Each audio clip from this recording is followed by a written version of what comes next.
મહેસાણા જિલ્લાના સતલાસણા તાલુકામાં આવેલ પ્રસિદ્ધ ધરોઈ ડેમ ખાતે દેશના સૌથી લાંબા તેમજ રાજ્યના પ્રથમ એવા ધરોઈ એડવેન્ચર ફેસ્ટનું મુખ્યમંત્રી ભૂપેન્દ્રભાઈ પટેલના હસ્તે ઉદ્ઘાટન કરવામાં આવ્યું।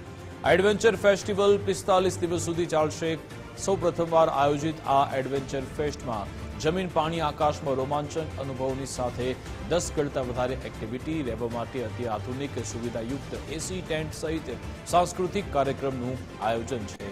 ધરોઈ એડવેન્ચર ફેસ્ટમાં હવાઈ પ્રવૃત્તિમાં પેરા મોટરિંગ તેમજ જમીન પર રોક ક્લાઇમ્બિંગ, બોલ્ડરિંગ, ટ્રેકિંગ અને hiking trails, mountain biking, cycling, camping જેવી પ્રવૃત્તિનો પણ સમાવેશ છે। આ ફેસ્ટમાં ધરોઈ આવતા પ્રવાસીઓને એક યાદગાર અનુભવ મળે એ માટે સ્ટાર ગેઝિંગ અને ખગોળશાસ્ત્ર શિબિર, નેચર વોક અને ફોટોગ્રાફી ટૂર ઉપરાંત મનોરંજન માટે દરરોજ સાંજે સાંસ્કૃતિક પ્રવૃત્તિઓનું પણ આયોજન છે। આ ઉપરાંત પ્રવાસીઓના ઉત્તમ રહેઠાણ માટે અત્યાધુનિક એસી ટેન્ટ સિટી, જેમાં વિવિધ કેટેગરી જેવી કે દરબારી tent, premium tent, deluxe tent સહિતના કુલ 21 ટેન્ટ અને અંદાજિત 100 કરતા વધારે બેડની એસી ડોર્મિટરી તેમજ જમવા માટે આધુનિક ડાઇનિંગ હોલની સુવિધા પણ ઉપલબ્ધ કરાવવામાં આવી છે। ટેન્ટ સિટી અને એડવેન્ચર પાર્ક તરીકે એની શરૂઆત કરવામાં આવી છે। આજે માનનીય મુખ્યમંત્રી શ્રી સવારે સૌથી પહેલા એડવેન્ચર સિટીમાં આવ્યા અને એડવેન્ચર રાઇડ પણ કરી। એ પછી ટેન્ટ સિટીનું ઉદ્ઘાટન કર્યા અને આ બંને ખુલ્લું મૂકવામાં આવ્યા છે। ધરોઈ એડવેન્ચર ફેસ્ટની અંદર water based rides, air based rides અને લેન્ડ બેઝડ એડવેન્ચર એક્ટિવિટીઝ કરવામાં આવનાર છે। લગભગ 80 થી 90 અલગ અલગ રાઇડ્સ અને ઓપરેટર્સ આ તમામ સમયગાળા દરમિયાન અહીંયા હાજર રહેશે અને તમામ પ્રકારની જે એડવેન્ચર એક્ટિવિટી છે ધરોઈના પિક્ચરિસ્ક બેકગ્રાઉન્ડમાં આ છે। એની અંદર મોટરબોટ, સ્પીડ બોટ, જેટ સ્કીઝ અને એર માટે જે પેરામોટરિંગ, હોટ એર બલૂન, આ તમામ પ્રકારની એક્ટિવિટીઝ, ઝિપ લાઇનિંગ, ઝોર્પિંગ, આ તમામ પ્રકારની એક્ટિવિટીઝ પ્લાન કરવામાં આવી છે। સાથે સાથે ટેન્ટ સિટી પણ બનાવવામાં આવી છે। ટેન્ટ સિટીની અંદર 21 જેટલા અલગ અલગ કેટેગરીના ટેન્ટ્સ છે। આ એક ધરોઈનું ડેસ્ટિનેશન એવું છે કે જેમાં પાણી, રોક અને એર બેઝ ત્રણેય પ્રકારની અહીંયા એડવેન્ચર પ્રવૃત્તિ થઈ શકે છે, જે બહુ યુનિક છે, દરેક જગ્યાએ હોતું નથી। એટલા માટે એરની જે અત્યારના વાતાવરણના પ્રમાણે અહીંયા હોટ એર બલૂન અને પેરામોટરની પ્રવૃત્તિ થશે, એની સાથે બોટિંગ અને પેરાસેલની પ્રવૃત્તિ થશે અને એ ઉપરાંત જમીનની પ્રવૃત્તિમાં રોક ક્લાઇમ્બિંગ છે, હાઇકિંગ, ટ્રેકિંગ અને કેમ્પિંગની પ્રવૃત્તિ થશે। એની સાથે કેરાવાનને એવા પણ એક્સપિરિયન્સીસ છે કે જેમાં એક્સપિરિયન્શિયલ બેઝ ટ્રાવેલ પણ અહીંયા થઈ શકશે। ઉનાળા વેકેશનમાં જો ફરવાની તૈયારી કરી રહ્યા હોય તો મધ્ય ગુજરાતમાં એટલે કે સાબરકાંઠા અને મહેસાણાના જિલ્લાને અડીને આવેલ ધરોઈ ડેમ નજીક ધરોઈ એડવેન્ચર ફેસ્ટિવલની શરૂઆત થઈ છે। આ ફેસ્ટિવલમાં ખાસ અલગ અલગ પ્રકારની વ્યવસ્થા કરવામાં આવી છે, જેના ભાગરૂપે આપ જોઈ રહ્યા છો કે એડવેન્ચર એક્ટિવિટીની સાથે ટેન્ટ સિટી તૈયાર કરવામાં આવ્યું છે અને આ ટેન્ટ સિટીમાં જાણે આબેહૂબ એક હોટેલ હોય પ્રીમિયમ કક્ષાની એ પ્રકારની રહેવાની વ્યવસ્થા ઊભી કરવામાં આવી છે। અહીંયા કેટેગરીની વાત કરું તો રજવાડી, ડિલક્સ, એસી ડિલક્સ સાથે સાથે એક કોમન ડોર્મેટરી પણ રહેવાની વ્યવસ્થા માટે તૈયાર કરવામાં આવી છે। અલગ જ પ્રકારનો અનુભવ થાય એનું ખાસ ધ્યાન રાખવામાં આવ્યું છે, કેમ કે હવે વેકેશનનો સમય છે ત્યારે કુદરતી વાતાવરણ જે લોકો ફરવા ઈચ્છતા હોય આ વેકેશનના સમયગાળા દરમિયાન એમના માટે આ એક ખાસ પ્રકારનો અનુભવ બની રહેવાનો છે, કેમ કે હવે ગરમીનો મોસમ છે, ગરમીનો સમય છે ત્યારે એક ડોર્મેટરી એટલે કે નાનકડું રૂમ પ્રકારની આખી વ્યવસ્થા ઊભી કરવામાં આવી છે। એમાં 2 એસી લગાવવામાં આવ્યા છે। સાથે જ આપ જોઈ રહ્યા છો કે કંઈક આ પ્રકારની અલગ વ્યવસ્થા કે વોશ એરિયા, નાહવા ધોવાની વ્યવસ્થા પણ ખાસ પ્રકારે તૈયાર કરવામાં આવી છે। એટલે કે હવે અમદાવાદ અને એની આસપાસના જિલ્લાઓમાં જે લોકો વેકેશનમાં ફરવાની તૈયારી કરતા હોય એમના માટે આ બેસ્ટ વિકલ્પ બની રહેવાનો છે અને અહીં રૂપિયા 7,000થી લઈ અને રૂપિયા 1,000 સુધી અલગ અલગ પ્રકારના પેકેજીસ હોય છે। રહેવા માટેની વાત કરું તો એ અહીંયા સુવિધા ઉપલબ્ધ કરવામાં આવી રહી છે અને આખું આપણે સેટઅપ જોયું કે જે 45 દિવસ સુધી ચાલવાનું છે।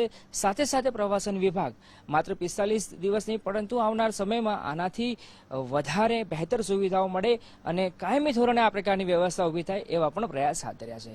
કેમેરા પર્સન વિકી ઠાકોર સાથે Arpit Darji, Gujarat first, Sabarkantha. Dharoi adventure festival 45 દિવસ સુધી ચાલવાનો છે। આ ધરોઈ એડવેન્ચર ફેસ્ટિવલમાં અલગ અલગ પ્રકારની રહેવાની સાથે સાથે વિવિધ કાર્યક્રમો અને એક્ટિવિટી માટે પણ વ્યવસ્થા ઊભી કરવામાં આવી છે. આપ જોઈ રહ્યા છો ટેન્ટ સિટીનો નજારો છે. ટેન્ટ સિટી કે જ્યાં અહીંયા જે રહેવાની વ્યવસ્થા છે એની સાથે સાથે એની નજીક જ રાત્રિ દરમિયાન અહીંયા સાંસ્કૃતિક કાર્યક્રમ થાય એના માટે સ્ટેજ પણ અહીંયા તૈયાર કરવામાં આવ્યો છે અને સ્ટેજ પણ અલગ જ પ્રકારનું ડેકોરેશન કરવામાં આવ્યું છે જે સૌ કોઈને આકર્ષે એ પ્રકારનું અહીંયા જોવા મળી રહ્યું છે.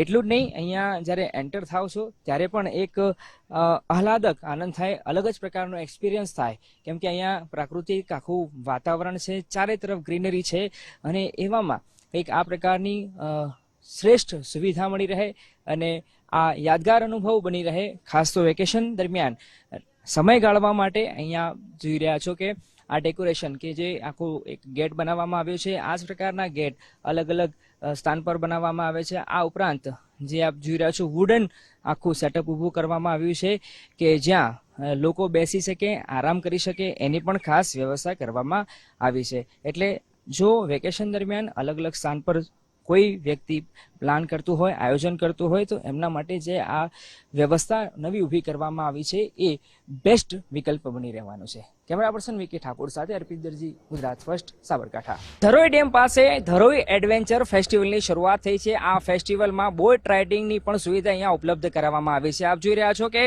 અહીંયા બોટ રાઇડિંગની આ સુવિધા છે ને કયા પ્રકારની અહીંયા વ્યવસ્થા છે એ આપણે બતાવવાનો પ્રયાસ કરીએ તો ધરોઈ ડેમનો જે કિનારો છે એ કિનારાથી લગભગ 4 થી 5 કિલોમીટર જેટલું અંતર આ બોટમાં જે મુલાકાતીઓ છે, પ્રવાસીઓ છે અહીંયા આવવાના છે એમને કરાવવામાં આવશે. એટલે એક આહલાદક અને એક રોમાંચિત કરનાર અનુભવ અહીંયા જેટલા લોકો આવવાના છે એમના માટે થવાનો છે. મારી સાથે બોટ રાઇડિંગના જે મેનેજર છે એમની સાથે પણ વાત કરીશું. જોન્ટીભાઈ, એ કહો કે આખી જે વ્યવસ્થા ઊભી કરવામાં આવી છે શું તકેદારી રાખવામાં આવી રહી છે, આની વિશેષતા શું છે? અચ્છા, અત્યારે આપણે જે તકેદારીમાં ગુજરાત સરકાર દ્વારા અત્યારે એક નવું એડવેન્ચર શરૂ થઈ રહ્યું છે તો જેની અંદર સૌથી પ્રથમ અત્યારે આપણે એક લાઈફ મેજોરિટી સૌથી પહેલાં આપણે પ્લેટફોર્મ પર આવતા પહેલાં એક લાઈફ જેકેટ પહેરાવીએ છીએ. લાઈફ જેકેટને પ્રોટોકોલ થયા પછી આપણે જે ફોર્મની અંદર જે ફોર્મેલિટી છે જેમ કે તેમનું અહીંયા નામ, ડેટ, મેડિકલ ઇસ્યુ કાંઈ પણ હોય તે પણ બધી વસ્તુ આપણે બતાવીએ છીએ. ત્યાર પછી આપણે એને એડવેન્ચરમાં લઈ જઈએ છીએ જેમાં આપણે સેફટીની મેજોરિટી આગળ આપણે 4 કિલોમીટર સુધી અંદર લઈ જઈએ છીએ. પછી અંદરનો જે નજારો જે ગુજરાત સરકારે અત્યારે બહાર નાખેલું છે તેની અંદર આ બધું એડવેન્ચર કરી શકીએ છીએ અને એક પ્રવાસને વેગ મળે અને નાના માણસો અહીંના લોકલ માણસો તેને પણ એક ફાયદો મળે. આ જે બોટ રાઇડિંગ છે એ બોટ રાઇડિંગની ફીસ નક્કી કરવામાં આવી છે કે કેમ હજુ તો શરૂઆત થઈ છે? હા, અચ્છા, અત્યારે આમની ફીસ છે આપણી 1500 રૂપિયા પર પર્સન, 1500 રૂપિયા છે. ત્યાર પછી બોટ રાઇડ છે જે નોર્મલ બોટ છે એના આપણે 500 રૂપિયા બોટ રાઇડનો ચક્કર નાખેલો છે.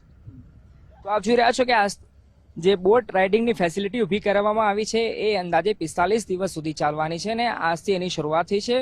મુખ્યમંત્રી ભૂપેન્દ્રભાઈ પટેલ દ્વારા એની શરૂઆત કરવામાં આવી હતી અને તમામ પ્રકારના સેફટી મેજરમેન્ટ અહીંયા લેવામાં આવી રહ્યા છે, એટલે કે કાળજી રાખવામાં આવી રહી છે કે કોઈ પણ પ્રકારની જાનહાનિ ન થાય એટલા માટે પણ ખાસ એક ફોર્મ પણ અહીંયા ફિલઅપ કરાવવામાં આવી રહ્યું છે જેથી કરીને કોઈ અનિચ્છનીય ઘટના ન બને અને લોકો પોતાની જવાબદારી સ્વયં નક્કી કરે કેમ કે જ્યારે આ પ્રકારની એડવેન્ચર એક્ટિવિટી હોય છે ત્યારે લોકો પણ એ રાઇડ જ્યારે કરવા જાય અથવા તો એડવેન્ચર એક્ટિવિટી કરવા જતા હોય છે ત્યારે તેઓ શું કરી રહ્યા છે અને કયા પ્રકારનું રિસ્ક રહેલું છે એ પણ અવગત થાય એનું પણ ખાસ ધ્યાન રાખવામાં આવ્યું છે અને એના માટે જ એક આ અન્ડરટેકિંગ ફોર્મ પણ ભરાવવામાં આવી રહ્યું છે અને લાઈફ જેકેટ સાથે પર્યાપ્ત કાળજી અને પર્યાપ્ત સુરક્ષા મેજરમેન્ટની સાથે આખી બોટ રાઇડ શરૂ કરવામાં આવી છે. કેમેરા પર્સન વિકી ઠાકોર સાથે અર્પિત દરજી, ગુજરાત ફર્સ્ટ, ધરોઈ ડેમ, સાબરકાંઠા.